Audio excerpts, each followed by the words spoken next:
Oke, selamat datang di kuliah kalkulus. Kita akan membahas bab terakhir dari penggunaan turunan, yaitu yang disebut sebagai antiturunan.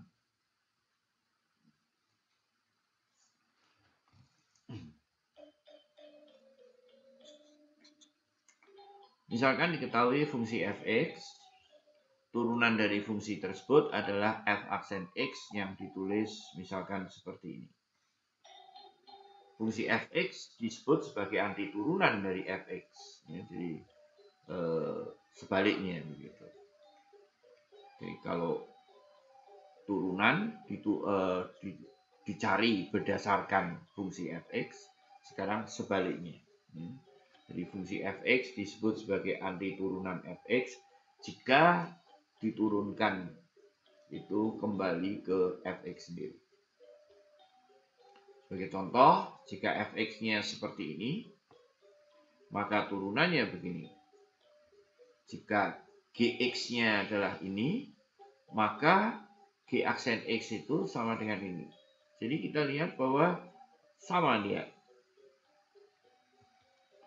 Dengan demikian, antiturunan dari fungsi ini salah satu dari ini. Jadi antiturunan suatu fungsi itu tidak tunggal, ya. Jadi ada punya banyak pilihan. Tetapi perhatikan bahwa dua buah antiturunan ini selisihnya konstan.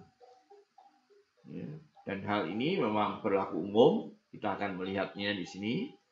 Jika f dan g dua fungsi antiturunan dari f(x), maka selisih antara mereka itu adalah konstan.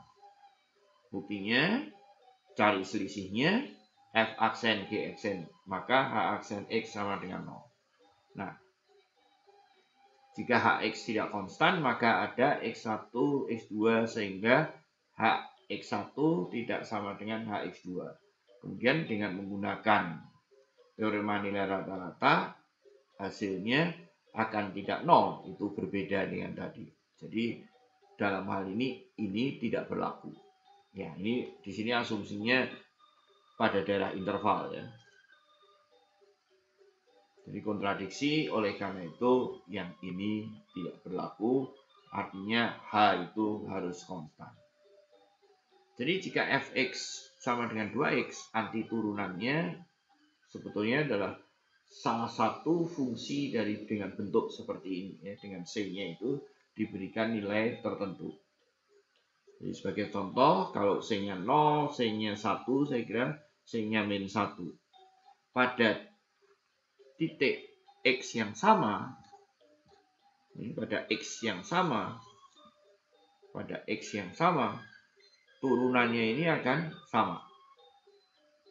Ya, ini turunannya dia akan sama semua ini.